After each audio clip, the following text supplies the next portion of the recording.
पवित्र नगरी जहां रामायण के पन्नों से निकलकर भगवान राम की आवाज हर युग में गूंजती है।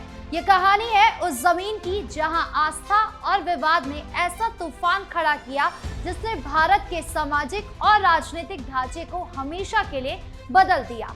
ये कहानी बाबरी मस्जिद के बनने से शुरू होकर राम मंदिर के भव्य उद्घाटन तक जाती है, जिसमें बताऊंगी आपको राम मंदिर का विवाद कैसे शुरू हुआ, किसकी गलती थी, क्यों राम मंदिर को जीतने के लिए 500 साल का संघर्ष लग गया, कैसे सपा नेता मुलायम सिंह यादव की विवादित भूमिका रही और उनके बेटे अखिलेश यादव की अयोध्या के प्रति इतनी बेरुखी क्यों है, और अब सबके बीच राम मंदिर में क्या कुछ चल रहा है।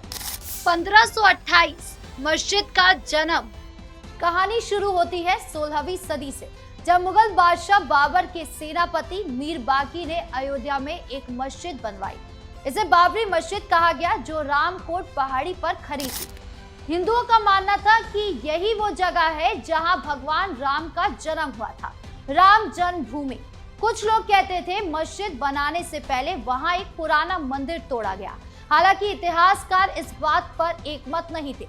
एएसआई ने बाद में मस्जिद के नीचे गैर इस्लामी ढांचों के अवशेष पाए, जिससे विवाद और गहरा गया। करीब 400 साल तक ये जगह हिंदुओं और मुसलमानों के लिए साझा आस्था का केंद्र रही।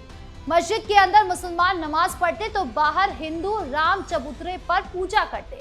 ये अमन चैन तब टूटा जब 19वीं सदी में सांप्रदायिक तनाव शुरू हुआ। 1855 में हनुमानगढ़ी मंदिर को लेकर पहला बड़ा झगड़ा हुआ, जब कुछ मुसलमानों ने दावा किया कि मंदिर एक पुरानी मस्जिद की जगह बना था। इस झगड़े ने अयोध्या को धार्मिक विवाद का गढ़ बना दिया। 1949 मूर्ति का रहस्यमय आगमन। 1949 की एक रात ने इस कहानी में नया ट्विस्ट ला दिया। बाबरी मस्जिद के गर्भगृह में रामलला की मूर्ति अचानक प्रकट हुई। हिंदुओं ने इसे चमत्कार माना तो मुसलमानों ने इसे साजिश कहा। स्थानीय प्रशासन ने तनाव को देखते हुए मस्जिद को ताला लगा दिया और इसे विवादित जगह घोषित कर दिया। जवाहरलाल नेहरू ने इसे मामले को गंभीरता से लिया, लेकिन स्थानीय मजिस्ट्रेट के नायर ने मूर्ति हटाने से मना कर दिया, ये कहते हुए कि इसे दंगे भड़क सकते हैं। इस घटना ने दोनों समुदाय के बीच दूरी को और बढ़ा दिया। 1980 का दशक, हिंदुत्व का उभार। फिर 1980 के दशक में विश्व हिंदू परिषद यानी वीएचपी और राष्ट्रीय स्वयंसेवक संघ यानी आरएसएस ने राम जन्मभूमि आंदोलन को जोर शोर से शुरू किया। उनका कहना था कि बाबरी मस्जिद राम मंदिर के अवशेषों पर बनी थी और इसे हटाकर वहां भव्य राम मंदिर बनाना चाहिए। 1986 में राजीव गांधी की सरकार ने मस्जिद के ताले खोलने की इजाजत दी, जिसे हिंदू संगठनों ने अपनी जीत माना, लेकिन मुस्लिम समुदाय इसे पक्षपात समझकर दुखी हुआ। 1989 में वीएचपी ने विवादित जगह के पास शिलान्यास किया, जिसे राजीव गांधी ने हरी झंडी दी थी। इसने हिंदुत्व की लहर को और तेज कर दिया। 1990 में भारतीय जनता पार्टी के नेता लाल कृष्ण आडवाणी ने सोमनाथ से अयोध्या तक रथ यात्रा निकाली। ये यात्रा सिर्फ धार्मिक नहीं बल्कि राजनीतिक भी थी, जिसने बीजेपी को राष्ट्रीय स्तर पर मजबूत किया। लेकिन इस यात्रा ने देश भर में सांप्रदायिक दंगे भड़का दिए। बिहार में लालू प्रसाद यादव ने आडवाणी को गिरफ्तार कर लिया, जिससे तनाव और बढ़ गया। मुलायम सिंह यादव, विवादों का तूफान। 1990 में जब मुलायम सिंह यादव उत्तर प्रदेश के मुख्यमंत्री थे, अयोध्या में कार सेवकों की भीड़ जमा हो गई। वीएचपी, आरएसएस और बीजेपी ने राम मंदिर निर्माण के लिए कार सेवकों का ऐलान किया था। मुलायम ने सख्त रवैया अपनाते हुए कहा, अयोध्या में परिंदा भी पर नहीं मार सकता। उन्होंने मस्जिद की हिफाजत के लिए 20,000 पुलिस वाले तैनात किए। 30 अक्टूबर और 2 नवंबर 1990 को जब कार सेवक मस्जिद की ओर बढ़े, मुलायम ने पुलिस को गोली चलाने का हुक्म दिया। सरकारी आंकड़ों में 17 लोगों की मौत हुई, लेकिन कुछ का कहना है कि मरने वालों की संख्या 28 से 56 तक थी। इस वाकये ने मुलायम को मुल्ला मुलायम का तमगा दे दिया। हिंदू संगठनों ने इसे हिंदू विरोधी कदम बताया और बीजेपी ने इसका फायदा उठाकर हिंदू वोटों को अपने पक्ष में किया। मुलायम ने बाद में कहा कि उनका ये फैसला देश की एकता के लिए जरूरी था, लेकिन इसने सांप्रदायिक तनाव को और भड़का दिया। 1991 के चुनाव में उनकी हार हुई और बीजेपी ने उत्तर प्रदेश में अपनी पकड़ मजबूत कर ली। मुलायम का ये कदम उनकी सियासी इमेज के लिए नुकसानदायक साबित हुआ और हिंदू मुस्लिम तनाव को और गहरा कर दिया। 6 सितंबर 1992 इतिहास का काला दिन। फिर 6 दिसंबर 1992 को अयोध्या में वो हुआ जिसने भारत के इतिहास को हमेशा के लिए बदल दिया। बीजेपी, वीएचपी और आरएसएस ने कार सेवकों के लिए विशाल रैली बुलाई थी। सुप्रीम कोर्ट को भरोसा दिया था कि मस्जिद को कोई नुकसान नहीं होगा, लेकिन दोपहर होते होते करीब 75,000 कार सेवकों की भीड़ ने मस्जिद की बाहरी दीवार तोड़ दी।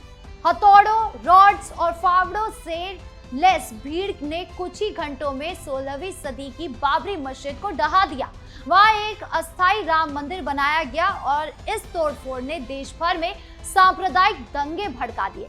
मुंबई, कोलकाता और दूसरे शहरों में हिंसा में करीब 2000 लोग मारे गए, जिसमें ज्यादातर मुसलमान थे। इसने भारत की धर्मनिरपेक्ष छवि को गहरा धक्का पहुंचाया। लिबरहान आयोग ने बाद में इसकी जांच की और पाया कि ये तोड़फोड़ ना तो अचानक थी, ना बिना योजना के। बीजेपी नेताओं जैसे लाल कृष्ण आडवाणी, मुरली मनोहर जोशी और उमा भारती पर आपराधिक साजिश के इल्जाम लगे, लेकिन 2020 में विशेष सीबीआई कोर्ट ने सबूतों की कमी के चलते सभी 32 आरोपियों को बरी कर दिया। अखिलेश यादव अयोध्या से दूरी। 2012 में जब अखिलेश यादव उत्तर प्रदेश के मुख्यमंत्री बने, राम मंदिर विवाद अपने उफान पर था। समाजवादी पार्टी का आधार हमेशा मुस्लिम और यादव वोटरों पर रहा और अखिलेश ने इस मुद्दे पर खुलकर कोई साफ रुख नहीं लिया। उनकी इस खामोशी को कई लोगों ने अयोध्या के प्रति बेरुखी या नफरत के तौर पर देखा। उन्होंने ना तो मंदिर निर्माण का समर्थन किया, ना इसका खुलकर विरोध किया। उनकी सरकार ने अयोध्या के विकास के लिए कोई खास योजना नहीं बनाई, जिसे हिंदू समुदाय ने उनकी अनिच्छा समझा। 2019 में सुप्रीम कोर्ट के फैसले के बाद जब राम मंदिर निर्माण का रास्ता साफ हुआ, अखिलेश ने इसे स्वीकार तो किया, लेकिन उनके बयानों में जोश की कमी साफ दिखी और वो आज तक राम मंदिर इसीलिए नहीं पहुंचे हैं। उन्होंने कहा कि वो कोर्ट के फैसले का सम्मान करते हैं, लेकिन उनकी प्राथमिकता सामाजिक एकता और विकास पर रही है। उनकी इस छवि ने बीजेपी को हिंदू वोटों को अपने पक्ष में करने का मौका दिया और अखिलेश की अयोध्या के प्रति कथित दूरी उनकी पार्टी के लिए सियासी नुकसान का कारण बनी। 2019 सुप्रीम कोर्ट का ऐतिहासिक फैसला।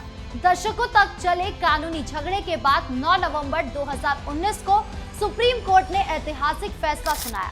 कोर्ट ने 2.77 एकड़ विवादित जमीन राम जन्मभूमि ट्रस्ट को दे दी और उत्तर प्रदेश सुन्नी सेंट्रल वक्फ बोर्ड को अयोध्या में ही 5 एकड़ दूसरी जमीन दी। कोर्ट ने माना कि 1992 की तोड़फोड़ और 1949 में मूर्ति रखना गैर कानूनी था, लेकिन एएसआई के सबूतों के आधार पर यह भी कहा कि मस्जिद के नीचे एक गैर इस्लामी ढांचा था। इस फैसले ने दोनों समुदाय को शांत करने की कोशिश की।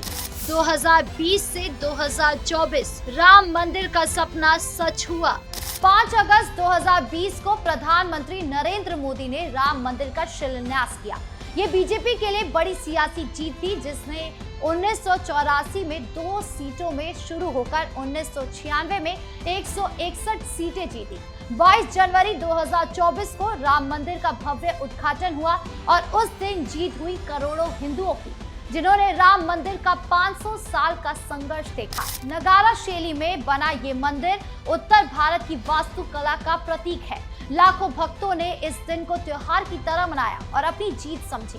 पूरे भारत में जय श्री राम के नारे गूंजे और भारत भगवामय होता नजर आया। अयोध्या में बढ़ती सियासत। 9 नवंबर 2019 को सुप्रीम कोर्ट का फैसला आया कि बाबरी मस्जिद जिस जमीन पर बनी है वहां अब राम मंदिर होगा और मस्जिद के लिए 5 एकड़ की जमीन दे दी जाएगी। इस फैसले के बाद एक तरफ जहां राम मंदिर का निर्माण हो गया, तो वहीं दूसरी तरफ जो मस्जिद बननी थी उसकी आज भी एक ईंट नहीं रखी गई है। यही नहीं, मस्जिद का जो नक्शा लिया गया था वो विदेश से चुराया गया था, इसीलिए उसे भी खारिज कर दिया गया। यहाँ तक कि बीजेपी के मंत्री ने साफ तौर पर कहा कि अयोध्या में मुसलमानों का क्या काम है, उन्हें तो अयोध्या छोड़कर चले जाना चाहिए। यानी एक तरफ जहां अयोध्या का माहौल गर्म है, तो वहीं दूसरी तरफ अयोध्या नगरी हिंदुओं के लिए एक तोहफा बन गई है। अयोध्या की ये कहानी सिर्फ एक मस्जिद के ढहने या मंदिर के बनने की नहीं है। यह आस्था, सियासत और सामाजिक झगड़ों की कहानी है। मुलायम सिंह यादव की सख्ती ने सांप्रदायिक तनाव को और भड़काया तो अखिलेश यादव की खामोशी ने उन्हें हिंदू भावनाओं से दूर कर दिया। आज जब राम मंदिर अयोध्या की शान बढ़ा रहा है तो ये सवाल बाकी है कि क्या हिंदू अपने इस तोहफे को संभाल पाएंगे हमेशा हमेशा के लिए।